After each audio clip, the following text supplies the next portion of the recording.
Hi, good morning. My name is Jerika. I'm the Arts and Humanities president. And I'm Chava, your Arts and Humanities USC counselor, and today we're drinking Americanos made with espresso poured over hot water. Welcome to the second episode of Coffee Chats.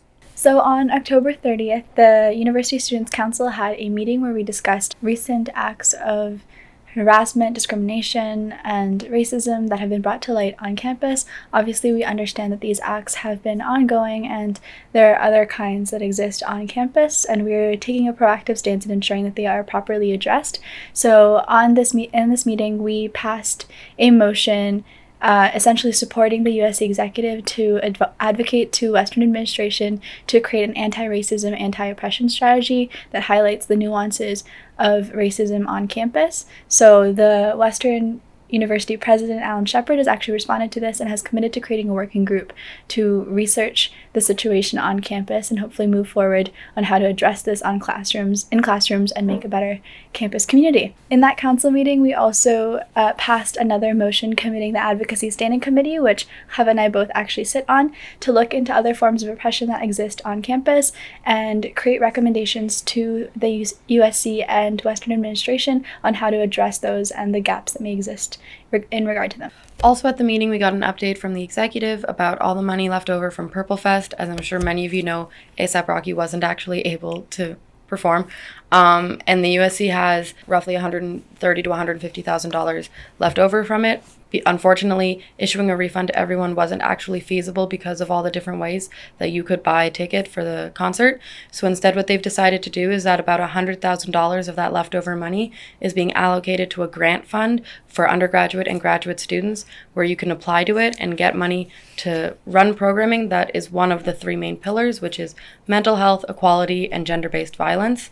Additionally, roughly $30,000 to $50,000 left over is going to be going towards student programs just to directly benefit all of you. So last year, the USC released a pilot program providing menstrual products for free in different buildings on campus. So this year, we're advocating to Western administration to provide menstrual products for free across campus as a whole. So if you have any thoughts on this project, how it went last year, how you'd like it to go this year, please send them our way or to the USC, and we'll make sure that Western Admin hears about them. Additionally, the USC is looking to have more student spaces on campus and in the UCC, so they really just want to hear your voice and the different kinds of spaces you want to see.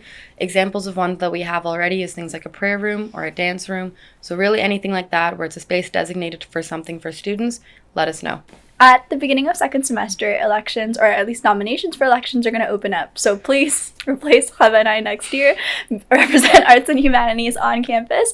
The USC is hosting a couple of workshops so they understand a little bit more about how governance works in student politics on campus, how USC meetings work, and how you even run an election. We're also HSC, so we are also going to have a couple of programs or social media campaigns to better understand what we do in our positions. So please stay tuned and don't hesitate to reach out to us if you have any questions about what we do and what it's like to run for this position. So we've started a new project called Council Crush, and it's basically our way of appreciating different students in the community who really just do a lot of work to help strengthen and build community here at Western. So pretty much every month you can nominate someone and we'll just release it out on social media with all the great work they do for the arts community here. So Arts and Humanities, you've sent us some of your great work to Symposium and Semicolon, our two publications, and we're really, really excited to share them with you at the end of November at our publications launch party. So stay tuned on social media for news about that. There will be free food and you'll be able to look at the publications for the first time in printed copies. There will also probably be some live music or maybe poetry reading, so just stay tuned to our social media for more information. We also want to say that on behalf of the Arts and Humanities Students Council, we are working with our Dean's Office, who has been very eager to collaborate with us on proactive and preventative measures that we can implement in our faculty to make sure we're no longer just reacting to acts of racism and oppression, and that we are putting systems in place to ensure that this community is always an open and welcoming one.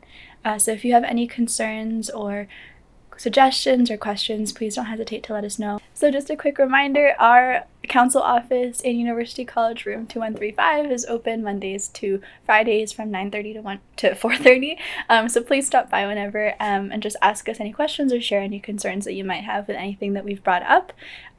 We also have a microwave now, so to keep your food warm. we are your resource.